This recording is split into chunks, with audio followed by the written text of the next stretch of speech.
Today we're going to talk about the Apostle Paul. We're going to talk about this guy who lived a life that was really amazing to think about, the things that he did in his life.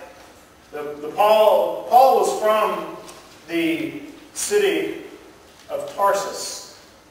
He was a man of religion, a man of faith. The city of Tarsus is really an interesting city because Tarsus was the capital of the Roman province of Cilicia. And the citizens of this city, Tarsus, gained Roman citizenship. And now, for us, that doesn't really sound like something, doesn't sound like that important of a concept. But in Rome, or in the world that Rome conquered, to be a Roman citizen gives you all kinds of incredible privileges, that there are times that Paul uses some of those privileges throughout his life. And so you have this guy, Paul, whose name at the time was Saul, growing up in the city of Tarsus. Tarsus, again, a capital city of a Roman province, so it's an important city, a city of wealth, a city of trade, all kinds of people coming in, but also philosophers and teachers and all these people who would bring in new ideas. They were always coming to Tarsus. It was on a great route, and so people would come through, and it was an intellectual and a cultural center. Great philosophers came through there. And so Paul, growing up, would have been around all of these people with all of these ideas and these ways of thinking, and he would have become familiar with Greek and Roman ways of thinking. Now again, you hear that and you go, so? Does it really matter that Paul was familiar with Greek and Roman ways of thinking? Yes, absolutely. We'll get to that later. This upbringing in this multicultural city gave Paul a different outlook on life. Because he did have, from his Jewish upbringing, which we're going to talk about in just a minute, he had all of the Jewish thinking, their way of thinking, their way of seeing life, their philosophies, their religious teachings. But he also, because he grew up in this area of Tarsus, he also understood how the Greeks thought, how the Romans thought. And so as Paul went out to do his ministry, his missionary work, he was able to go and bring all of those things together. Well, sometime, likely in his teens, Paul moved to Jerusalem for study. He studied under a man named Gamaliel. And Gamaliel was regarded as one of the greatest teachers of Judaism. Gamaliel was a leader of the Sanhedrin there in the city of Jerusalem. He was a leader of their religious ruling council. And Paul became a prized student of this man Gamaliel. Paul was on his way to becoming what we might call a known scholar among the Jews. He was on his way to become this very important religious figure among the Jewish people. But Paul also, he had the misfortune to live in tumultuous times. If Paul had been born 100 years earlier, he probably would have become himself a leading rabbi among the Jews. He might have been even one that we would still hold in high esteem today. Paul could have become one of those people that the Jews today would reference to. And they would refer back to him as they would be doing their teaching. And so Paul was on his way. He was on his way to becoming one of the leading scholars among the Jews. He was zealous for his Jewish faith. And here Paul was a man who was zealous. He loved his Jewish faith. He loved his Jewish heritage. If you've got a Bible, go to Galatians chapter 1. I'm going to start reading at verse 10. And I will warn you, I am going to stop reading right in the middle of the sentence. And it may not make much sense to you, but in a couple of weeks you'll figure out that we're going to pick up there in a couple of weeks. Galatians chapter 1, starting at verse 10. Now I want you to know, brothers, that the gospel preached by me is not based on a human point of view. For I did not receive it from a human source, and I was not taught it. But it came by a revelation from Jesus Christ. For you have heard about my former way of life in Judaism. I persecuted God's church to an extreme degree and to have tried to destroy it. And I advanced in Judaism beyond many contemporaries among my people, because I was extremely zealous for the traditions of my ancestors. But when God, who called from my mother's womb, set me apart and called me by his grace, was pleased to reveal his Son. We look story, look how Paul's life was progressing. Here he had grown up in this very multicultural setting, had gone to Jerusalem and was studying under this man Gamaliel, who was one of the top rabbis in all of Jerusalem, all of Judaism. And Paul is becoming one of his top students. And so Paul is he's moving up the hierarchy. He is going up and up and up, and man, his trajectory looks like there is no stopping him in Judaism. Well, when this whole new teaching about Jesus springs up, Paul begins to look, and Paul steps up, and he willingly joins the persecution of these new people, these new Christians, these people that follow the way. Paul gets in, and man, he starts to become very influential. He becomes very involved in this persecution of these new people who follow Jesus. He was so involved that the book of Acts tells us that he was at the stoning of Stephen. And when we read that story, when you read the story of the stoning of Stephen, it says that they laid their cloaks at the feet of Saul. And now again, Saul and Paul, same guy in the New Testament. They lay their cloaks at his feet. You know, again, this is one of those things where when we read it, we go, okay, so he's the coat check guy. Doesn't sound like he's a very important person, right? I mean, you know, in our culture, the coat check guy is not that important of a person.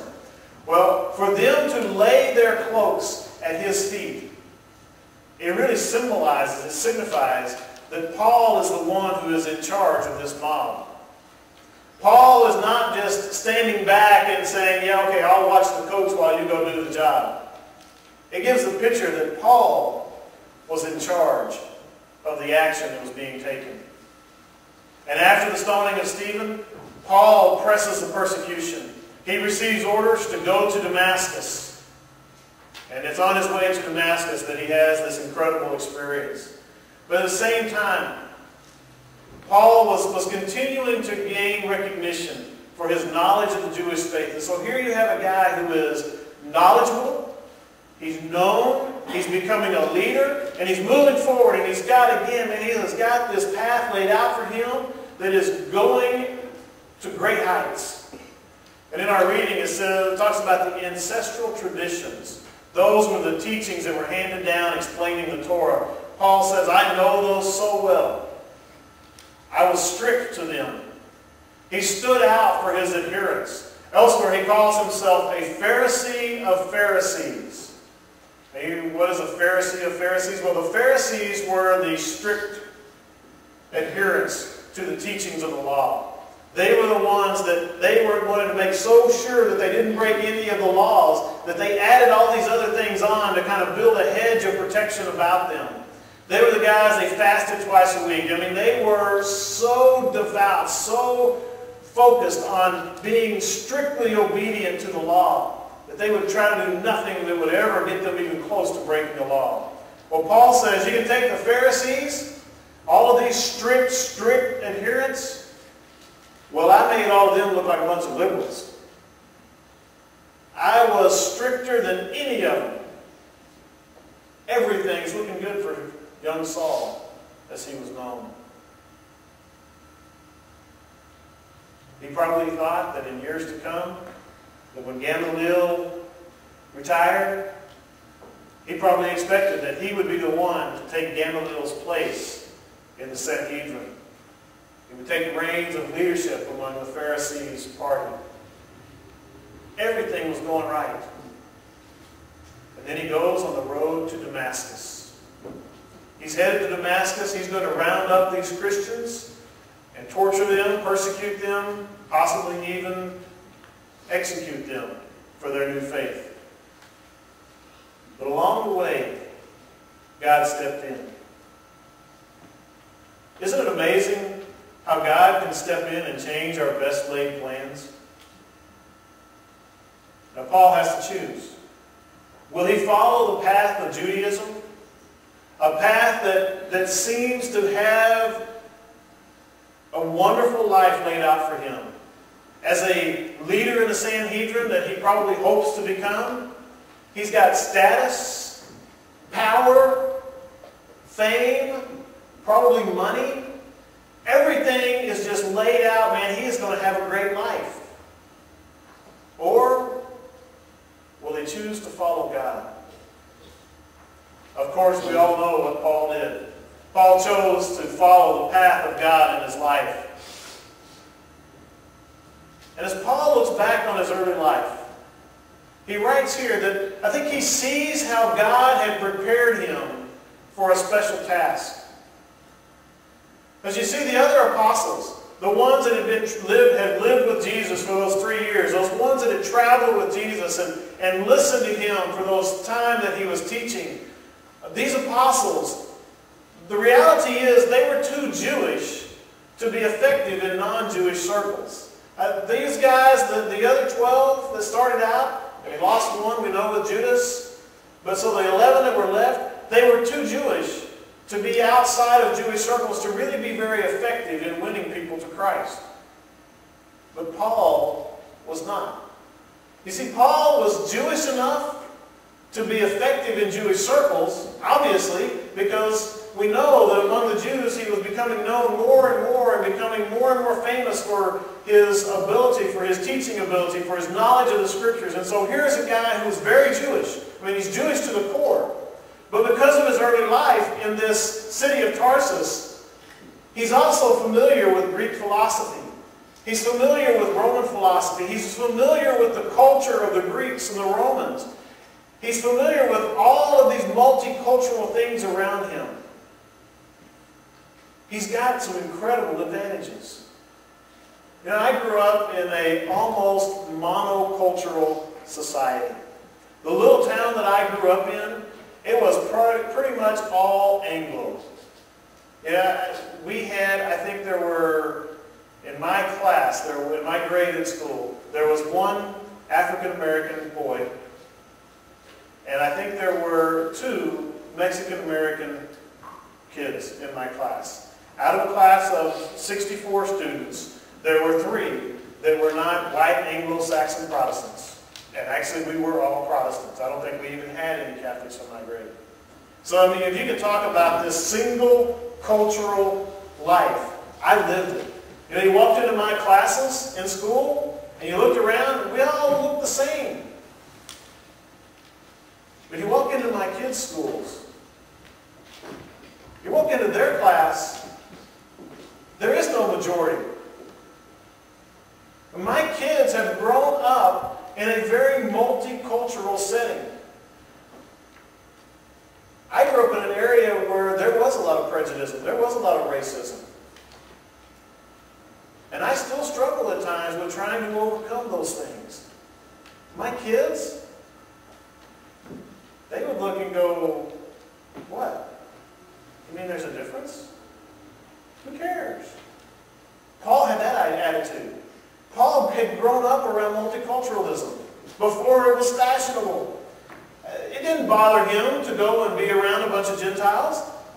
Because if it had bothered him, he would have had a really tough time growing up. Because in the city of Tarsus, there was not a huge Jewish population. There were enough. But everywhere he went, he was around people who were not Jews. And so Paul was very familiar, very comfortable. That is why when Paul looks back on his life, he says, you know what? I think God was preparing me from the very beginning of my life to do this job. In the end of the passage we read today, he said, from the womb, God had called him and set him apart